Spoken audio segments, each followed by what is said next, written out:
یہ بہت مجرب وظیفہ ہے۔ حاجی عبدالوہاب صاحب رحمۃ اللہ علیہ جو تبلیغی جماعت کے بزرگ ہیں، انہوں نے یہ عمل ایک بزرگ کو دیا تھا، کسی نا امید شخص کے لیے، کسی پریشان حال شخص کے لیے، کوئی بیمار ہو یا مختلف قسم کے حالات انسان پہ آتے ہیں، کہیں سے اس کو کوئی راستہ نہ ملے،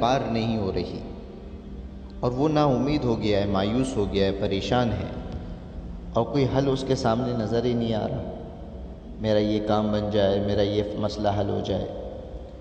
تو حاجی صاحب رحمۃ اللہ علیہ ایک عمل حاجی صاحب نے بتلایا تھا، عمل آپ کو بتا رہا ہوں اور آپ سے درخواست کرتا ہوں، جیلوں میں، اسپتالوں میں جو شخص ضرورت مند ہو، پریشان ہو، آپ کو پتہ چلے فلاں پریشان ہے، اس عمل کو اس تک پہنچانا یہ آپ کے لیے بھی میرے لیے بھی صدقہ جاریہ ہے، اور اس تک پہنچاؤ اس عمل کو۔ عمل بہت مختصر ہے لیکن اس کا رزلٹ جب آپ اس کو بالکل دھیان کے ساتھ، توجہ کے ساتھ، خلوت میں بیٹھ کر، کپڑے بھی پاک ہوں، جگہ بھی پاک ہو، جسم بھی پاک ہو، دھیان اللہ کی ذات پر ہو، میرا مسئلہ اللہ حل کرے گا، اور اللہ سے مانگنا ہو، زار قطار رونا ہو۔ عمل مختصر اور اس کا جو رزلٹ ہے وہ اتنا پاورفل ہے کہ کچھ ہی دنوں میں آپ کے سامنے ہوگا۔ عمل مختصر کیا ہے؟ 3 دفعہ درود شریف پڑھنا ہے، شروع میں اور آخر میں۔ درود شریف جو آپ کو یاد ہو، درود ابراہیمی یاد ہو یا کوئی اور درود شریف مختصر آپ کو یاد ہو، اس مختصر وظیفے کے لیے وقت نکالنا سیکھو۔ 3 دفعہ درود شریف پڑھ لیا، پھر بسم اللہ الرحمن الرحیم کے ساتھ سورہ فاتحہ پڑھ لی، پھر 3 قل واللہ احد 3 مرتبہ پڑھنا ہے، اور ہر دفعہ بسم اللہ کے ساتھ پڑھنا ہے۔ شروع میں 3 مرتبہ درود شریف، 1 مرتبہ سورہ فاتحہ اور 3 دفعہ سورہ اخلاص، اور ہر دفعہ بسم اللہ کے ساتھ پڑھنا ہے۔ 41 مرتبہ اسی طریقے سے پڑھنا ہے، 41 مرتبہ اسی طریقے سے پڑھنا ہے، اور اسے معمول بنا لو زندگی کا، یا کم از کم یہ جب وظیفہ شروع کرو تو اسے 41 دن تک مکمل کرنا۔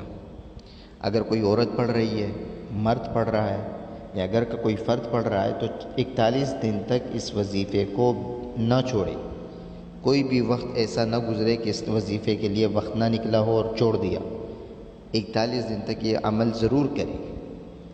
اور اگر کوئی عورت، خواتین، ان کے اپنے تقاضے ہوتے ہیں، بیماری ہوتی ہے، تو وہ ایام بیماری کے وقت جتنے دن گزرے ہیں اس کا حساب لگا کر جب وہ بالکل تندرست ہو جائیں تو اس وظیفے کو اس دن کے حساب سے پڑھنا شروع کر دیں۔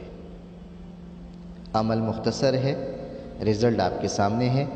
جس مقصد کے لیے پڑھیں گے انشاءاللہ ہر پریشانی، نا امیدی، مایوسی ختم۔ کاروبار کی ہو، جھنجھٹ ہیں گھر کی، یا کوئی بھی مسئلہ ہو، ذہن میں اس چیز کو تصور کرنا جس چیز کے لیے پڑھا جا رہا ہے۔